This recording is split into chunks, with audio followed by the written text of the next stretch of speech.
Bangalore is famous for its startups, weather and traffic. But having lived here for over 30 years, I can tell you there's a lot more. Hi, this is Sriram Sulia from Bengaluru city. I love eating masala dosa and drinking beer. So I'm heading out to travel. No, not to exotic faraway places, but in my city. Come along with me as I discover the vibe of Bengaluru. Millions of Indians come to Bengaluru in search of our Silicon Valley. They go on to become entrepreneurs, designers, pioneers. Staying away from their families, these young dream chasers are not always in their best of mental health. It has been over 5 months since the pandemic turned our world upside down. Trips cancelled, jobs lost, emotional struggles, and chronic boredom. We are left to tackle monumental problems without a blueprint in sight. I'm meeting Rugmani Prabhakar. She's the former national head at Art of Living. She's also the current sustainability development head vertical at Art of Living. She's going to be giving me a crash course, if you can call it that, about psychological resilience and how it can help us during the changing times. Here we are sitting in this beautiful outdoor ambience. It couldn't get better than this. Rugmani is with me. Ma'am, we are about to talk about a whole lot of mental, psychological resilience. These have been testing times. A lot of us have been able to dwell into ourselves, or at least had the time, because of the lockdown and everything that's happening around us, to at least internalize and self-reflect. Talk to me about how you've been dealing during such tough times and such unique times, right? This is something that nobody predicted. Nobody thought this is going to be the way things are going to be. You know, that's so true, Sriram. Who would imagine 5 months ago that we would be living in the world that we are today? I remember around 2 years ago, we had gone to Japan. And the Japanese, even if they have the mildest cold, they wear a mask. Yeah. So wherever we would go, we would see people wearing masks.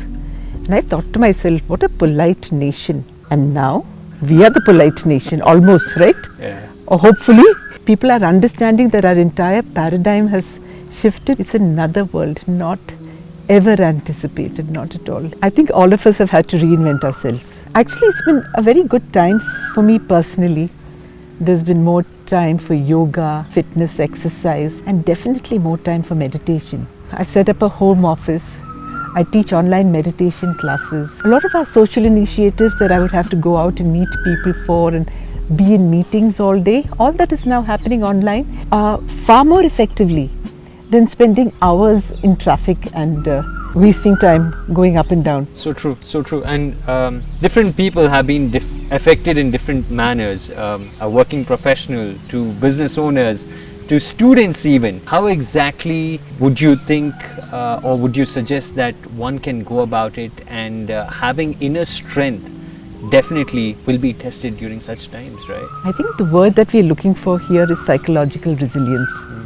People are losing jobs. There is huge cutback in terms of family income.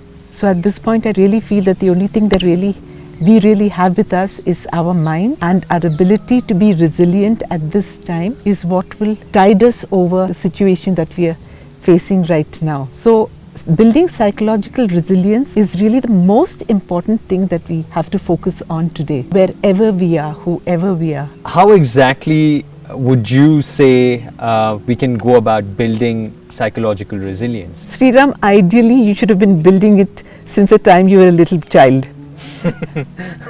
Ideally. Right. You know, in schools, we teach our children everything. We teach them maths, science, history, geography, physics, chemistry. We send them to swimming class, tennis class, dancing class. Do we teach them how to handle their own mind? There's all kinds of management. What about mind management? In ancient times, little children were sent to their gurukuls in our country, where they went away from their parents, stayed in the gurukuls with their masters, and for years and years and years, they learnt so many things. But simultaneously, they also learnt mind management, the art of living, the skill of living, the skill of dealing with stresses, the skill of dealing with challenges. There are a lot of techniques that were used, and meditation was a very powerful tool. We have so many commitments that are naturally integrated to our lives. Do you get up in the morning and brush your teeth? Yeah. You have a bath every day? Yeah. Why? It's just routine. Yeah. Yeah, you don't think about it, right? Yeah. You get up in the morning, you brush your teeth, you have a bath because it's a part of your routine. And if you don't brush your teeth, you feel you've missed something, right? So I feel the same about meditation. So right through the day, everything that happens gets written on a blackboard in our mind. When we go to sleep, we drop it. Yeah, we've gone to sleep. We've not dropped it willingly, but we've just dropped it unconsciously. When we wake up in the morning, we take all those stresses of yesterday into today. So like you get up in the morning and brush your teeth, I get up in the morning, brush my teeth, have a bath, and I sit to meditate. Sometimes a meditation may happen easily, sometimes I just sit, but it's a practice that I'm committed to. Whether it's 20 minutes or half an hour, I commit myself to that practice. I clear my head and then I begin the day. People know how to go about academics, how to go about their career paths, but how to handle stress, how to deal with emotions is something that nobody teaches you, and you pick it up with experience as you go along, I guess. Absolutely, absolutely. There is a connection between your breath and your mind. The nature of the body is effort. You needed effort to come here, right? You need effort every morning to wake up and go about the chores of your day. You need effort to start your work, drive your car, take your little daughter out to play. I mean, your body has to move to do that. That is the nature of the body. In contrast, the nature of the mind is effortlessness. If you try to forget, can you forget? No, I don't think so. No. If you try to sleep, can you sleep? No, you can't. How do you forget? You're just doing something and suddenly you're not remembering it anymore. Or you're trying so hard to sleep and suddenly at one point you just fall asleep. It's no effort of yours, right? So the nature of the mind is effortlessness. Now, using the mind, you cannot control the mind. So you need to use something that is tangible. The mind is intangible. And the one thing that we have that is tangible with us is our breath. How do you breathe when you're sad, Sriram? Huffing and puffing, you're probably heavy. Can you show me how you breathe when you're sad? Very deep breaths. You sigh. You sigh. How do you breathe when you're angry? Quick motions, I guess. Show me. Yeah. The breath and the mind are connected. How do you breathe when you're sick? You do that? Yeah. That's a pranayam. So the body has its own mechanism for dealing with the mind. A friend of mine has a very unique story that I thought I have to tell you about and get a perspective. He meditates every single day. Half an hour is dedicated towards meditation. But recently when I took a look at his phone screen time, I found close to about 11 hours. 11 to 12 hours of screen time. That's because these days we are working on our phones, we are looking at our phones even for entertainment. It's just a scroll away. Everything is dependent on our phones. So is it okay to meditate and then you have a pass to do whatever you want the rest of the day as such? Number one, congratulations that he at least meditates. Right. He could not be meditating and sitting 11 hours on the phone. A lot of people today have no choice. They are working, the paychecks won't come. So for them also meditation is important because they need strength, they need resilience, psychological resilience, they need the ability to cross this situation we are in right now. But is it okay as a lifestyle to be 11 hours on the phone? I don't think so. The thing about having mobiles is that there's something to watch or do for as long as the night goes. And is it okay? Your body needs to rest. 6 to 8 hours is a good time. 8 hours. There's more and more research being done on how important it is to get an entire night's sleep. We don't listen to our body. I think our biggest challenge today is we no longer listen to the body. We're listening to all the other external influences in our life.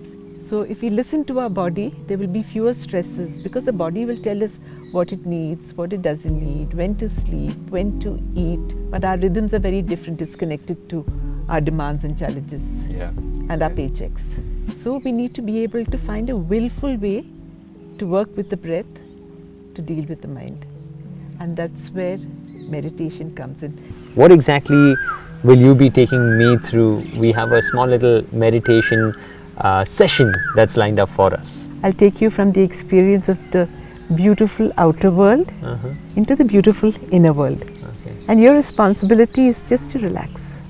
Okay. Sit with your eyes closed. I am clay, and you can take me through the entire session. I'm going to try and inculcate this habit so that at least for the next 7 days, I'm going to meditate every single day, and let me see how I feel by the end of it. So I'm all yours. Let's do this. Come Let's on, go. let's go. Taquito, are you going to come with us? Come.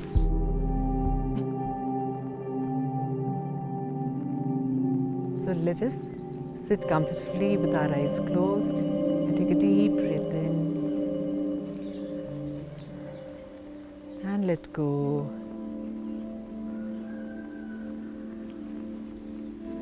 Take another deep breath in and let go. Become aware of your surrounding.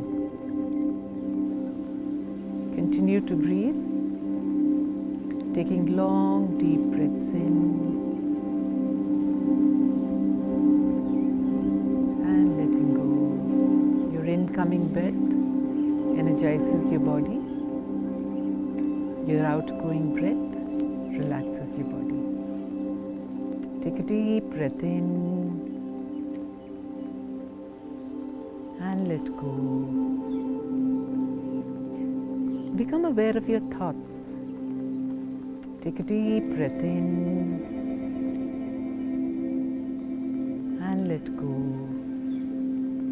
Whenever you're ready, taking your own time, you may slowly and gradually open your eyes. How are you feeling? I've never closed my eyes consciously for so long.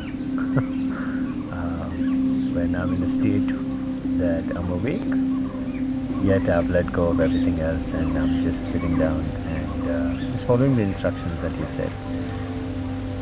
It took a few moments for me to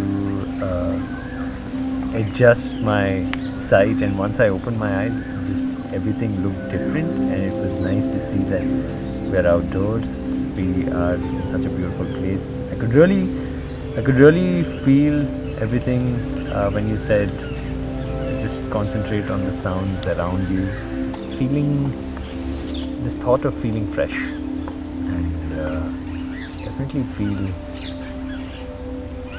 much more lighter. You feel happy? Yeah, You feel peace? yeah. I actually thought about that, and I was thinking about where I am right now, and there's absolutely nothing to worry about. In a happy state of mind, happy place right now at the moment, at least. So you don't have to worry too much about anything. So I definitely feel happy. I've never closed my eyes for, what was the duration, 15 minutes? Never closed my eyes for that long and just sat in a place not doing anything. So that's a refreshing change for me.